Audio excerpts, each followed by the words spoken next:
you, and for the kind words. My topic is minor surgical procedures in dermatology, but I mainly focus on general practice. When you say general practice and minor surgical procedures, everybody thinks that in general practice mainly what we do is really suturing the ulcerated wounds or a cut injury or removing the lumps and bumps, but it's more than that we could do. In fact, if a person is interested and very skillful, they can do quite a lot of minor surgical procedures in general practice. If you take in National Health Services in UK, a lot of general practitioners are involved and very much interested in minor surgical procedures because they could able to save quite a lot of money. And in fact, in Australia too, one of my trainees who was with me as a remote dermatologist, she got experience in minor surgical procedures in our unit, and she has got quite a lot of experience in cryosurgery. And now she is in the diploma in family medicine from the PGI. She is employed as a family physician there. And without much of a training, straight away she got a job. And she came last week and praised us because she has got a very good training, and that keeps her in a higher standard because she could be able to do cryos very well, and they all appreciate. So the interest you show, you will take quite a long way in even general practice if you do minor surgical procedures. What I am going to do is I just going to speak to you all mainly on the general principles rather than specific surgical procedures as such. Maybe I can concentrate on the basic instruments and the equipment, what you need to set up a surgical setting, and also how to sterilize and universal precautions you should take, and also the preparation of the patient, and also about anesthesia for the minor surgical procedures, and simple elliptical excision, which is a very important fundamental surgical procedure you do. And if you have mastered that simple elliptical excision, you will be able to do most of the surgical procedures, and you can improvise the surgical procedures on your own. And also I speak on wound closure and its materials used in the wound closure, and also basic suture techniques. And also I just concentrate on a few special things like removal of epidermal cyst or the sebaceous cyst and the lipomas, and removal of plantar forms. And I don't touch on growing nails and things like that because of previous speakers who have spoken on that. And I also concentrate on the emergencies in minor surgical procedures and the use of cryosurgery with time permits of it, and also the cryosurgery as well. Just coming to the basic instruments what you should have. And surgical instruments are the tools for any surgeons. They are extension of our hands, and our skills are only as good as our instruments allow them to be. So therefore, we should have good instruments, but of course, we must have at least the basic instruments in the surgical practice to do some form of minor surgical procedures. Mainly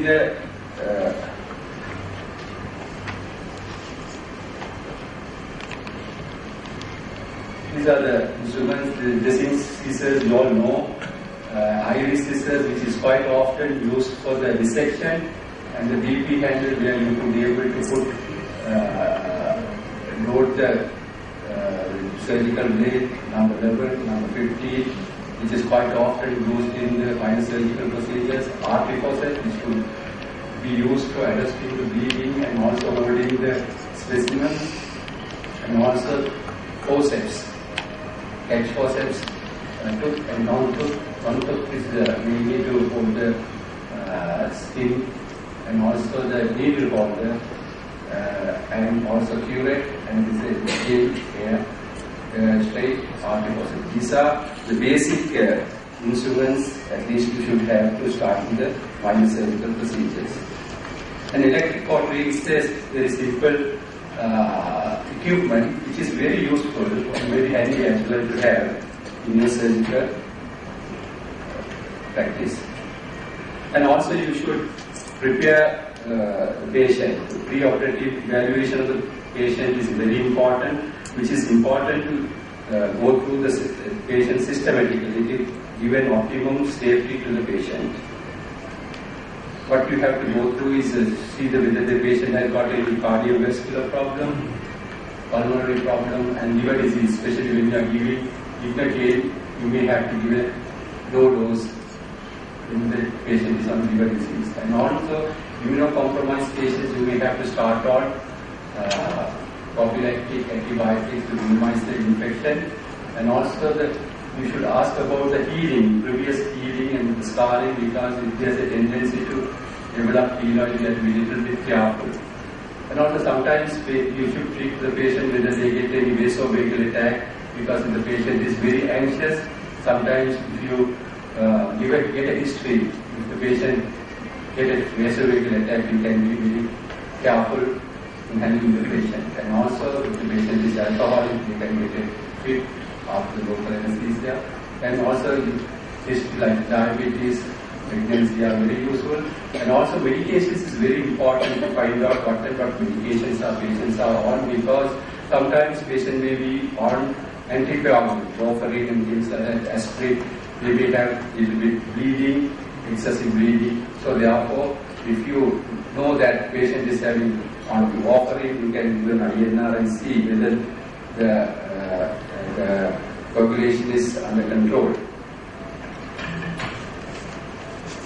Then documentation and informed consent is very important. And present context, all the procedures better to be documented, because you don't know what patients will create later on problems. And also informed consent is very important because of the legal aspects in the future, there is anything.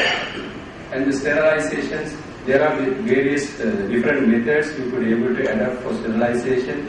Boiling is the common sterilization method which used in general practice. Mainly, if you could able to boil it up to about 100 centigrade for 15 to 20 minutes, you could able to knock off all the bacteria and viruses, but still the spores will be surviving. If you add 2% sodium bicarbonate in the boiling water, you could not only killing the spores, but also it will prevent the rusting of the instruments. And the steam autoclaving, some people in the general practice may be having that. It's very useful, and the steam and the pressure is used to create a higher temperature, 134 to 140. This is almost used for each and every surgical instruments to use it to sterilize, but also only thing is you can't use it for plastic containers and plastic materials. Chemical sterilization can be used. 2% glutaraldehyde can be used for instruments like which is damaged by the boiling or autoclaving. You can work these things, these instruments into the into this chemical sterilization method, like 2% glutaraldehyde for about half an hour, and then you can wash it with the saline and use it. Then you could able to get it sterilized. And what is the anesthesia you could use it for? Minor surgical procedures. Mainly we use the local anesthesia, and that local anesthesia especially abolish the pain sensation in a localized area without affecting the consciousness. What are the local anesthesia which we could use? Especially there are two types of chemicals, distress and the amides. Amides are the lignocaine, which is quite often used, and this local anesthesia can be combined with vasoconstrictors, especially the adrenaline. When you use adrenaline in the concentration of the 1 in 100,000 dilution, that will be very useful because it's prolonged the action of the local anesthetic as well as reduce the bleeding by vasoconstriction. And also it reduces the absorption of the local anesthetics, which will reduce the systemic toxicity. As you all know, the local anesthesia will act through the depolarization of the nerves by interfering with the sodium influx. And also, when you are giving local anesthetics, you should know how much to give. The sense maximum for an adult, you could able to give 7 milligram to kilogram body weight with adrenaline, because it will prevent the absorption. But in the case of, if you can't use adrenaline, especially in the case of terminal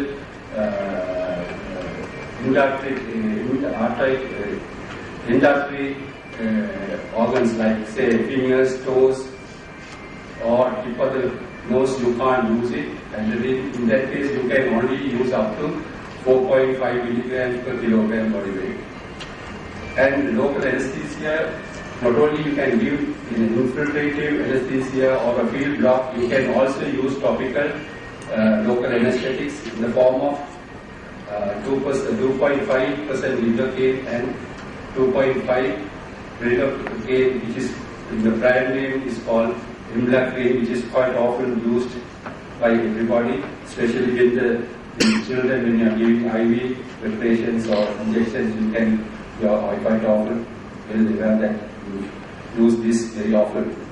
Therefore, this imlacane is very useful in like minor surgical procedures like cauterization, especially the dermatosis tuberosa nigra, and also like bleeding wards, you can use imlacane.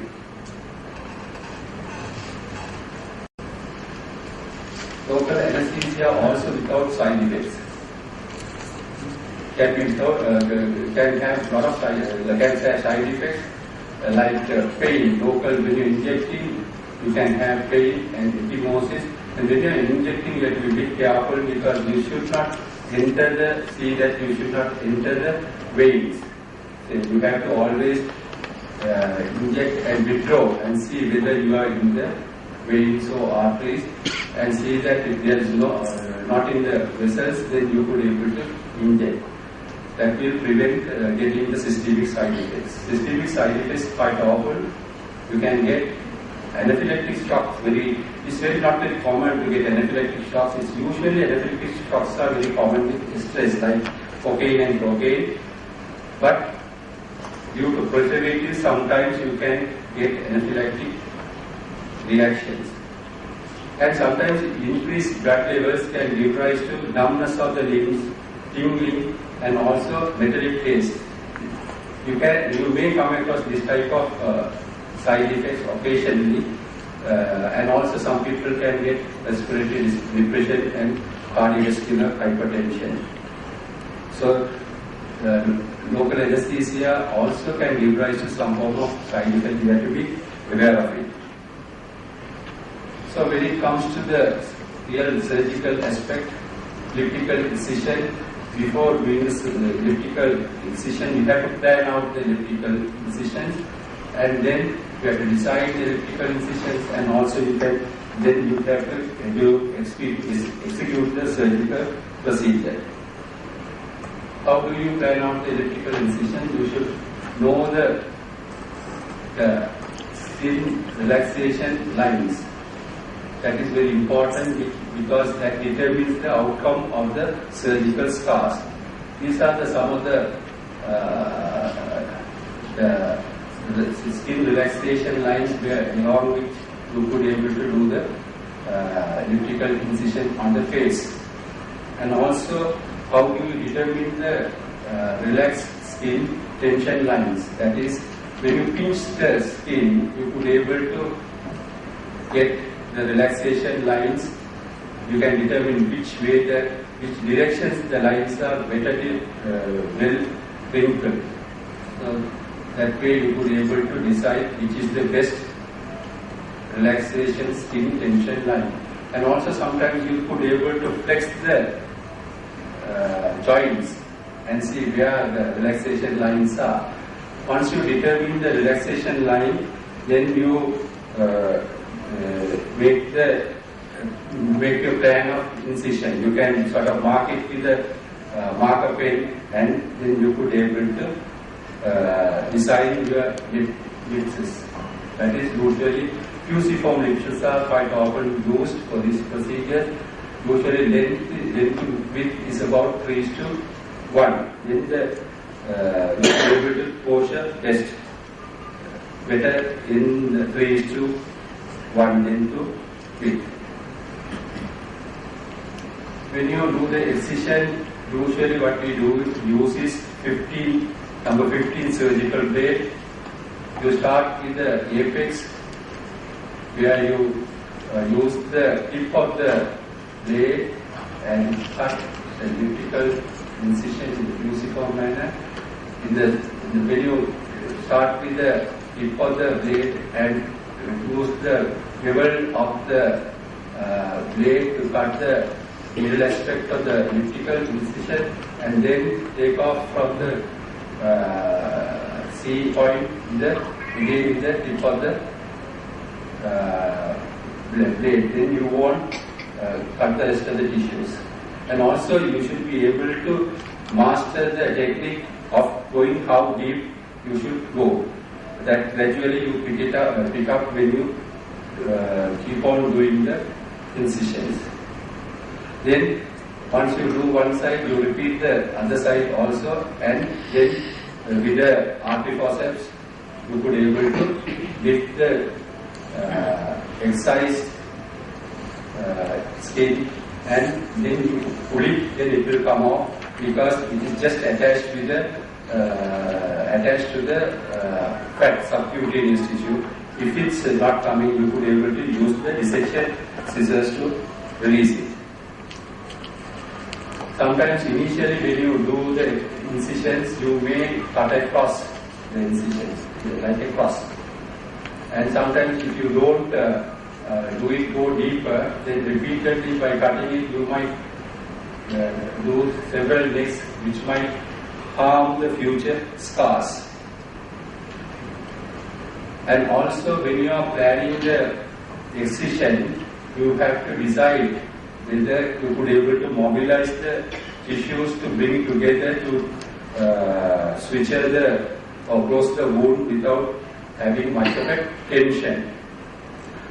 So sometimes after doing the excision only, you might realize that you could not able to bring the skin edges together. Then you may have to release the skin from the underlying structures by undermining. What you do is take a iris scissors or a curved iris scissors to release the skin from the subcutaneous tissue. Then it becomes little mobile. Then of course you could be able to suture very comfortably without tension. So undermining is again another technique you should master. Then of course you could release the skin, and it is easy to suture the skin without tension. And sometimes when you suture the skin, you might end up little bit of protrusion of the skin. That is called dog ear. That of course, what you can do is you can cut that one and make another lips and suture it. Then it will become a little bit extension of your incision. That is one of the problems you may come across if the elliptical is quite not according to the proportion. Then you end up in dog ear that could be cut and removed and make a small lip extension of the previous skin incision, and that can be sutured, and that lies along the line of the previous incision. Then we move on to the wound closure. It is again more important to close the wound properly, because if you don't close the wound properly, it ends up in bad scars. So cosmetically, it's very important to get a good wound closure. And of course, for that you have to select the proper suture material and also proper suturing technique. What are the suture materials available to us? absorbable switch materials, that is like fat gut, white field, and non-absorbable like silk, proline, ethanol. And also when you are selecting these switch materials, also you should select the size of the switch materials. Size of the switch materials for the phase 5 knot and the 6 knot are the ideal ones, and also the leg and the back you can have 2 knots and 3 knots, and for the body 4 knot and 3 knot. And when you are selecting the switch materials, the needles are also important, because nowadays needles are attached, eyeless needles are available, and they have got different sizes: quarter circle, 3/4 of a circle, half, and 3/5 circles, because it depends on the sizes you need, and also how long you can go deeper into the tissues, or in the depth of the incisions you can decide on the circles of the needles. And also cutting needles and the round body needles are the common needles which we use. Cutting needles are mainly used for skin switches, and the round body needles are mainly used for minimum cutting is needed in, like in case of mucous membrane and deeper tissues, where you could use the round body needle. In skin switching you can use the cutting needle, and the reverse cutting needles are used when the skin is under tension. These are the curved needles, pointer of the needle, and this is the body. Here the switches are attached in eyeless needle, and this is the cutting, conventional cutting needle. This is the reverse cutting. This cutting needles is like if you take a cross section of it, it's a triangle. Reverse cutting, this is an opposite triangle. This is this reverse cutting needle. If you use it, it just traumatic to the skin, and it is quite often used in the tension. When you need quite a lot of tension, then of course reverse cutting is used. This is the needle shape. This is the quarter shape, quarter circle, 3 circle, and the half circle. Usually what we use is the half circle. And the basic suturing technique.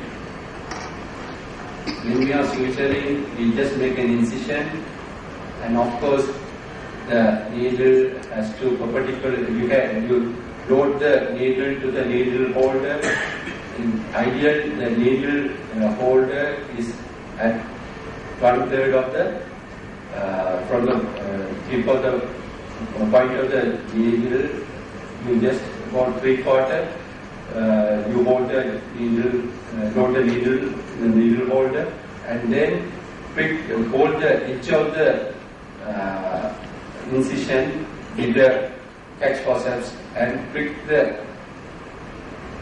skin perpendicularly and come through the deeper structures, and then release the needle holder and catch the needle point and take the needle, and again do the same thing and bring it up, and then take two loops and then take the free edge of the switcher and then tie. You can put 2 knots, and sometimes if the switcher material is sort of having a good memory of reversing, then that type of switcher material, like in the nylon and proline, you do extra couple of knots to prevent knots getting loosed. The same way you could be able to do the interrupted switches. Interrupted switches, especially in the eyelids, you leave about 1 to 2 millimeters apart, and for the face about 3 to 4 millimeters apart, and for the rest of the body you can have 1 to 2 centimeters apart, then each interrupted switcher. When the nodes is, when you put the nodes, knots has to be in one side of the edge of the incision. The mattress switches, horizontal mattress switches, again you go through one edge of the skin in a perpendicular manner and go through that and come again, and then prick it other, say come again and horizontally go along the incision line parallelly and get again and come and get the nodes here. You won't come across the incision. These horizontal metal switches are very useful when closing the deep wound which has a lot of dead space, especially after removing the sebaceous cyst and lipomas. Similarly, here the vertical metal switches where you have the same the horizontal metal switches which is along the parallel to the incision, but here is perpendicular to the incision. That is also very useful in closing the deep wounds, like in the case of after removing the lipomas and sebaceous cysts, you get a fair amount of dead space. To close the dead space, you use these metal switches, whether it's a vertical or a horizontal. Intradermal buried switches, where you use the white film, absorbable material to close the deeper structures. This will be absorbed. You need not to remove it. Running subcuticle stitches to get a better scar formation. You use the running subcuticle stitches because the switches are not seen outside the skin. You go through the intradermal, like a zigzag when you enter through the skin and then come through the mid-dermis and again switches in this fashion in the mid-dermis. Therefore, you won't see the switches outside, but it gets when you pull it, the edges can come closer, and therefore you won't get the usual markings of the skin like a tram-line markings where you get sometimes after removal of the switches. This won't be seen in running subcuticle stitches. But only thing is, when you do subcuticle stitches, these switches are just to keep the skin edges together. It can't hold any tension. Therefore, the incision, when you bring it together, the skin edges, there should not be absolutely no tension. Then only this will be very useful. This is again the same thing, subcuticle stitches. You start from one end and go through the mid-dermis and again once you come out from the dermis, you do the stitches. This is subcuticle running stitches. And also you should get the techniques of removing the switches after say switches are removed from the face after 5 days, and also from the body after about 7 days. From the lips, you remove the switches after 10 days. Because if you allow the switches for a long time on the skin, it might precipitate infections, and also the scars will be worse. But at the same time, if you remove the switches early, that will prevent the healing, and you might get a gaping of the wound. Therefore, you have to remove the switches at the appropriate time. So the time factor is very important. So what you should do is, when the switches are at the edge, the node is at the edge, you take the forceps and pull the node up, and you cut the edge closer to the skin, and then pull the stitches off. Then that will prevent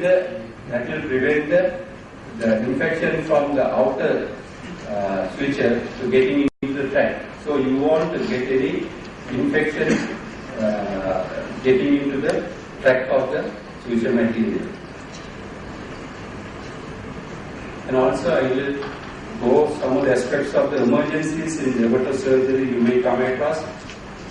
Always better to have an emergency tray in your practice, because whenever you get an emergency situation, you can't run around to search for medication. So better to have a life-saving drugs. especially adrenaline, aminophylline, hydrocortisone, 50% dextrose, diazepam, atropine, and also some decays, needles, syringes, and also if possible have a laryngoscopy and the airway. It is always better to have a emergency tray, and also each and every time check whether the dates are, there is no expiry dates. Check for the expired drugs and replace it. And what are the common emergencies you may come across? Vasovagal reactions. This is mainly often seen in people who are emotional and apprehensive, and results of a fear, needle, pain, and sight of the blood, they may get into vasovagal reactions. Clinically, they might present with a giddiness, nausea, yawning. If the patient is getting a little bit confused and started yawning, then you might think that this patient might go into vasovagal attack, and you may sort of take caution of it. And the patient might confuse, and there may be pulse feeble, and the blood pressure can go down, the patient can get low blood pressure, and at times patient can develop chronic jerks. And what you have to do is just make the patient to lie down. Already patient may be lying down because of the surgery, and just elevate the foot end of the bed and monitor the vital signs, and patient will recover. And the most dangerous thing to develop anaphylactic reactions. This is a life-threatening response could occur following administration of drugs, especially patient clinically present with tightness in the chest, wheezing, stridor, feeble pulse, low blood pressure, and the patient may develop an urticaria and angioedema. Patient starts scratching. Then, of course, you have to act quickly, stop the injection what we are giving, and immediately give adrenaline subcutaneously, about 2.2 to 0.5 ml IM or subcutaneous. You may repeat it, and you may start an IV line, and the hydrocortisone and IV chlorpheniramine will be useful. And also another emergency you may come across is the hemorrhage. Bleeding is inevitable during surgery, but considerable bleeding can occur, and in spite of resistant routine methods. This can occur from capillaries, venous, and also arterial. Arterial blood, of course, you could able to see there will be spurting of blood that may be from the artery. And bleeding can be primary or reactionary. Primary is at the time of operation, and the reactionary when after surgery, when there is adrenaline effect goes off, then they can have a little bit of reactionary hemorrhage. When you get intraoperative hemorrhage, just what we have to do is just if there is no arterial bleeding, just capillary bleeding or oozing from the edge of the skin, inside skin, then of course just take constant pressure for about 10 to 20 minutes, quite adequate to control the bleeding. And of course, electrocoagulation, that is electrophoresis, if you have, that's the ideal situation you would be able to make use of this equipment to cauterize the vessels. And tying of the bleeding vessels, of course, if there is a large blood vessel which is bleeding, you could be able to tie it off. And also, as I said earlier, the closing of the dead space, because when there is a dead space, like after removal of sebaceous cyst or a lipoma, you might get a dead space and it might be allowed to bleed. Therefore, if you close the dead space, the bleeding will stop. How to prevent self-inflicted injuries in minor surgical procedures? It's very important to know how we could be able to prevent ourselves without hurting. Usually nowadays it's very important because although HIV infections are likely to get, but incidents are very low, about 0.2% or 0.36% get HIV exposure after percutaneous injuries. On that, about 1 per 278 to 500 injuries get seroconversions. Therefore, it's very much less. In spite of that, it is a dreadful disease which you could able to get through the percutaneous injuries. Therefore, you have to be very careful But at the same time, higher incidence of hepatitis B and C can be infected through the percutaneous injuries. Therefore, you should prevent the percutaneous injuries from the self-infected injuries through the minor surgical procedures. Therefore, you have to adapt to certain precautions. Always keep away your hands.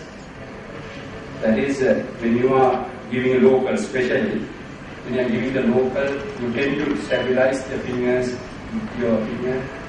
Then when you inject, there's a tendency for you to inject with this needle.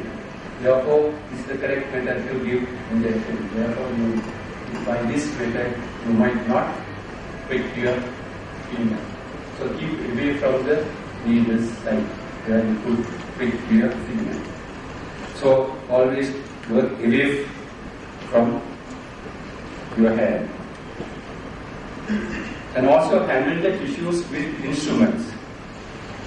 What we tend to do is when you start up doing the suture, you just prick and also stabilize the other end of the other end of the skin. You just stabilize the other end of the skin with the finger. That is the usual tendency. If you do that, when you prick the needle, you might get injured.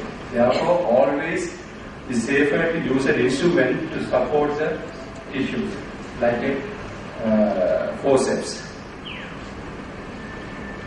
And also, when you are blotting the excessive bleeding, you or your assistant should blot the surgical field when the needles and the scalpel is away. Therefore, if you adapt these things, you could be able to prevent self-inflicted injuries.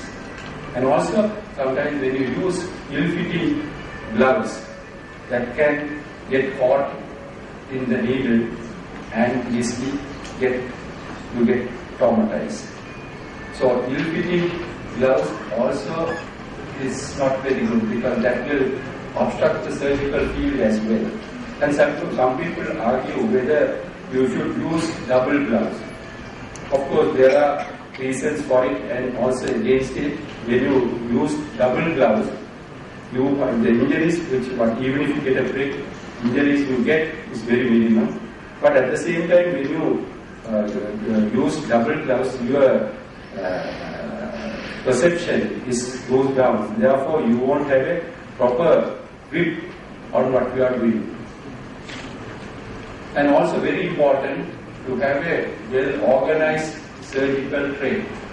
Because sometimes when you sort of haphazardly put things on the surgical tray, you don't know what the sharp instruments, needles, then you might get surgical injuries. And always handle or loading the suture needles with a needle holder with the forceps, because when you try to hold the sharp needles or a blades, then you might injure yourself. Therefore, use another instruments to load either suture needle or a blade, to the scalpel blade, to the PP handle. That is one way you could be able to minimize the injuries to yourself. And also, a lot of people try to recap the needles. You should not recap the needles, because they, as a precautionary measure, they try to recap the needle. When you recap the needle, there's a chance that needle can go through the needle cap and prick your finger. So this is well observed, and now they discourage recapping the needle as a recommended precautionary measures to prevent self-inflicted injuries. Therefore, it's very important not to recap the needles. And again, what you should do when you get an accidental quick injury? Immediately you have to wash the site of the injuries. You should not try to squeeze and allow the blood to go. When you squeeze the site, then you will injure, damage more, do a lot of damage to the tissues. Therefore, you just wash it with the tap water and also make note of what you have been got injured with. If there is a needle, hollow needle, or a fine needle, or a solid sharp instruments or whatever it is, because the hollow needles carry a lot of blood and solid instruments may not carry so much. Therefore, the type of injuries are important, type of instruments which you have got pricked is important for the future references. And also take blood from the patient for HIV rapid testing. And take the blood from the health personnel who have got injured for rapid test, HIV testing, and also for hepatitis antibody titers. If the health personnel who has not received the hepatitis vaccine earlier may have to have a immunoglobulins. And also depending on the results of the HIV testing, rapid testing, you may have to have, in case if it's positive from the patient, then of course you may have to have the prophylactic treatment. And we just move on to the specific surgical procedures like removal of the epidermal cyst. This is a sebaceous cyst. Just the surgical procedures to remove the sebaceous cyst, what we have to do is just to give a field block with the lignar field surrounding the cyst and make a fusiform incision with number 15 blade along the skin relaxation line. You go deeper into the incision till there is a white blistering cyst wall is seen. Then dissect the cyst and feed the cyst, and the cyst will pop up. It's very important to know whether the cyst is mobile and also whether you could able to get the margins of the cyst, because sometimes sebaceous cyst, although it appears to be sort of very small cyst, but it can go very deeper into the deeper structures. So therefore you should know exactly what you are dealing with, because otherwise the incision what you make may not be adequate. If the cyst is large, when you remove it, there may be excessive skin that you may have to trim it. And when you are giving when the cyst is not shelled out, you can of course rupture the cyst may rupture and you may remove the content, but try to not to remove the content, because if you leave certain amount of content, that might cause a reaction subsequently, and the walls can be completely should be completely removed. Otherwise, if you leave some of the parts of the cyst, that might give rise to a recurrence. And just pressure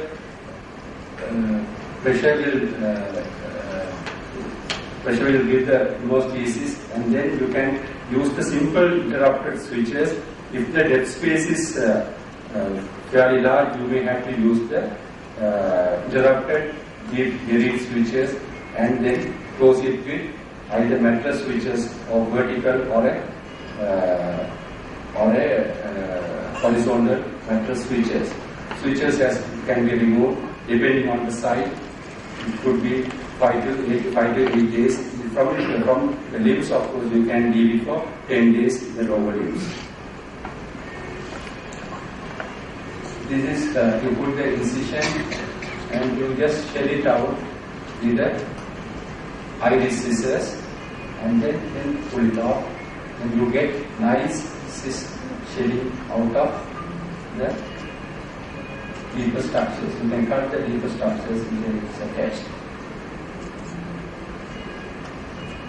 The important tips of removing the sebaceous cyst: clinically, you must take whether you could be able to ballot the cyst and marking the perimeter of the cyst. And if the cyst is infected, better not to remove it at that time, give antibiotics, take off the infection, and then subsequent stages you can do the excision. And to avoid rupture of the cyst, and also handle it very carefully without rupturing it, because if the contents go out, you should wash it thoroughly, otherwise that might give rise to foreign body reactions later on. And also when you are giving the local anesthetics, you should give it outside the cyst wall. Then when you are giving the local anesthetic outside the cyst wall and the skin, that will give rise to a little bit of dissection, the silent dissection we call it. Then it's easier to sell out the cyst. But in case of if you inject into the cyst, that makes the things worse, because it bulges the cyst much more and it will become very difficult for you to shed it out. To avoid the hematomas, deep switches are very useful. Like I said earlier, the mattress switches are very useful. And also you should put a pressure dressings to avoid hematomas formation. Therefore, pressure dressings are very useful to prevent hematomas. And also I just thought how to remove the corn. One of the common problem, because usually the corns are excised and put switches, and subsequently patient have to keep off from their work for some time, and healing is also getting very difficult in the heels especially. Therefore, we could be able to just shed out the corns without much of a problem, and also there won't be much of a wound to heal. What we usually do is, what we could be able to do is really, the corns are wedge-shaped, compressed hyperkeratotic skin, where the base is towards the surface and the apex is pointed towards the deeper structure, which lead to the typical pain in corn when you are walking. And also before removing the corn, you should explain to the patient why the patient has got corn, because just removing the corn alone won't help, because if the precipitating, unless the precipitating factor is taken off, he will develop the corn again and again. Therefore, before removing corn, you explain to the patient what has precipitated the corn and how to prevent the corn in the future, and then you do the surgical procedure to remove the corn. What you should do is, you should inject the local anesthetic circumferential and deeper below the corn, and insert the 15 number blade obliquely angulated parallel to the corneal side of the corn at the palpable edge of the lesion, and descend the blade tip to the deep of the corn apex, and also circumferentially you just clockwise rotation, like clockwise rotation, you remove the circumferentially, you remove the corn, and the attachment below the deeper structure can be easily cut in the blade and take off the corn off, and then you just shed it out, and further callosities just surrounded areas, and put a pressure to hemostasis and put the patient on antibiotics and analgesics. That will do, and the patient in a couple of days could get back to work. There is no need of switches. And if the patient is adapted or follow your instructions how to prevent the corn in the future, then he won't get the corn in the later. This is the diagrammatic presentation, and this is how you do it. In this way, 15 number, you go deeper. You know, when you go deeper, you will realize there is a little bit of releasing. When you go to the deeper structure, you stop it and then circumferentially cut it and tilt it a little bit, and you could be able to shell out the corn. And we move on to electrosurgery. This is the simple instruments you use, and you also can have it in your practice. This is the electric portrait. This is the on-off switch, control knob, bipolar socket, and the foot pad, and this is the monopolar terminal, and this is the indicator light. So when you plug the machine and you control the foot pad and also control the voltage in the control knob, the terminals can be used in the even terminals. Usually monopolar terminals are quite often used. Bipolar terminals are quite often used for coagulation. But you could be able to make use of this electric portrait in your general practice. It's mainly for molluscum contagiosum, papilosa, dermatosis papilosa nigra, and also removal of the skin tags. These are the three things I thought you could be able to make use of this electric portrait in your practice. And also you should realize the contraindications for electric portrait. If the patient is having a tendency to develop keloidal tendency, then better not to use it because that will cause a lot of keloids. And also if the patient is having pacemaker, cardiac patients, then of course you have to be very careful. And also if the wound is infected, you can't use electroportrait. And the type of electroportrait we use is mainly electrophagocytic, that is sharing of the superficial tissue by sparks from the electrode, and electrodissection by touching with the electrodes, you desiccate the tissues, and electrocoagulation where you use the terminals to use to coagulate the blood vessels. This is the simple way of explaining. This is electrophagocytation where you use the sparks.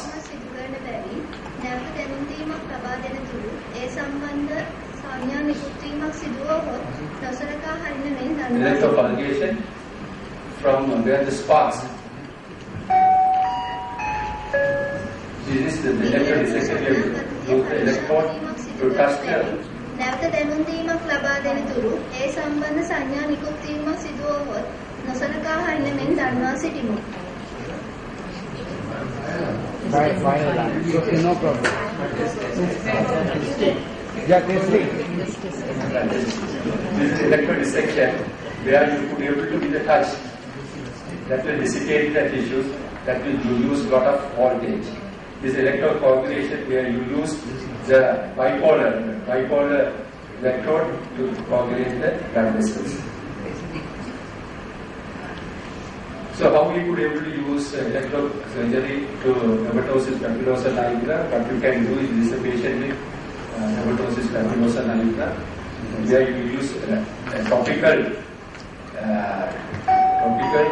local anesthetics like මෙලෙස සංඥා පද්ධතිය පරීක්ෂා කිරීම සිදු කරන බැවින් නැවත දැනුම් දීමක් ලබා දෙන තුරු ඒ සම්බන්ධ සංඥා නිකුත් වීමක් සිදු වුවහොත් නොසලකා හරින මෙන් දන්වා සිටිමු. Apply and leave it for about 45 to 1 hour. Then you use the electrocoagulation and that usually leave a scar. Only disadvantage is it's less precise control over the sparks that may damage the adjacent normal structure, normal tissues, and this could be overcome by using the fine electrodes. And also you may use curette to remove the after cauterization. You might use the curette to remove the larger lesions. Then cosmetic results will be better. And after the cauterization, you can give the patient some antibiotic ointments to apply to prevent secondary infection. And I also want to just touch on the cryosurgery. Cryosurgery is where the local freezing is used to control the destruction of the removal of the living tissue.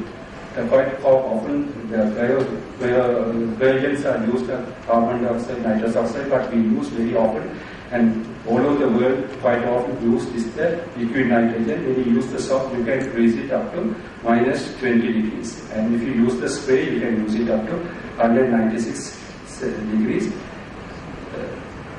And also the thermal sensitivity of various tissues varies. Melanocytes are very sensitive.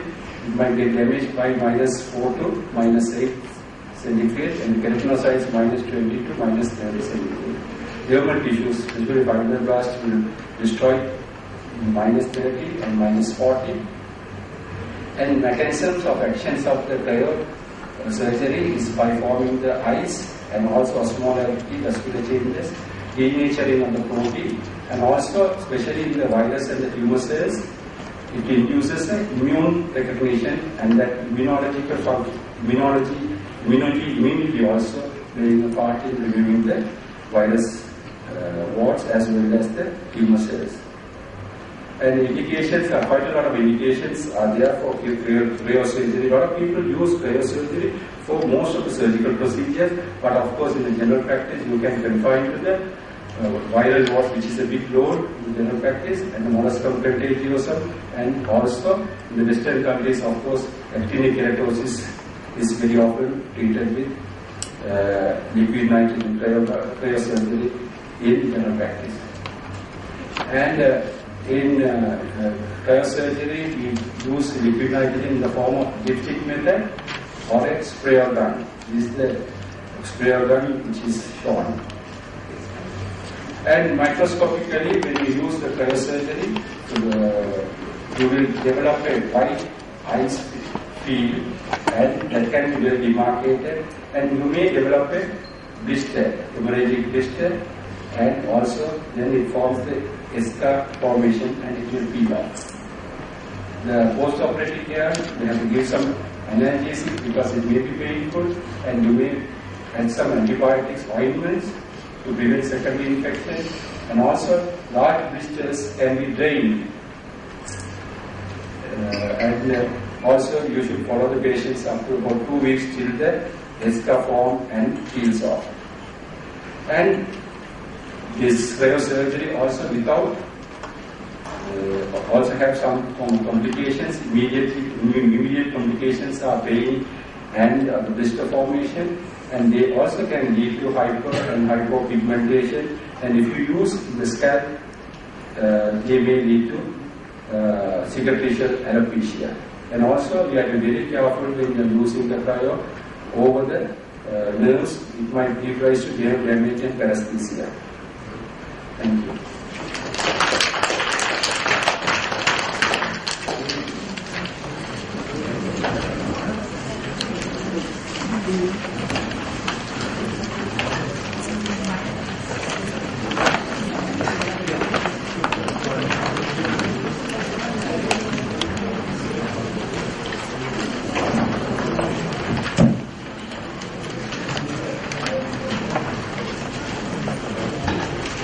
Thank you, Dr. Satgurunathan, for all those practical tips. We have now 5 minutes for discussion.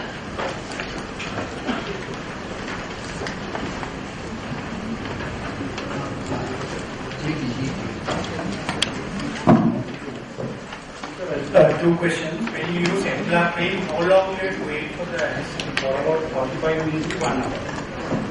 If you cover it with a sort of tegaderm, that will be better. So is envelope better than just lidocaine gel? Yes, certainly. Because lidocaine gel won't be absorbed so much. Lidocaine gel may be useful in mucous membrane. And then liquid nitrogen, where can we purchase it here?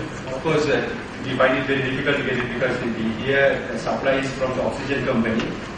Of course, you can't store it because storing can is very expensive. You will be finding it. But of course, it is freely available in the Western countries. All the GPs have their own warehouse, which is a very useful piece of equipment to treat a lot of this minor surgical things. Very comprehensive in your presentation. are you able to publishing this? It will be useful for people who are in the clinical quality. We can do that. Will you do it? Yeah.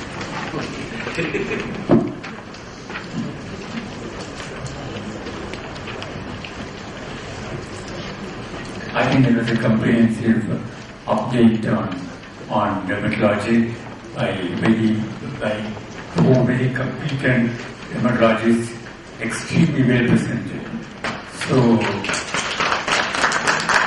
I thank all four of them for excelling in their job. Thank you all for listening and for interacting with us. Thank you. Ladies and gentlemen, I am sure you would agree with me that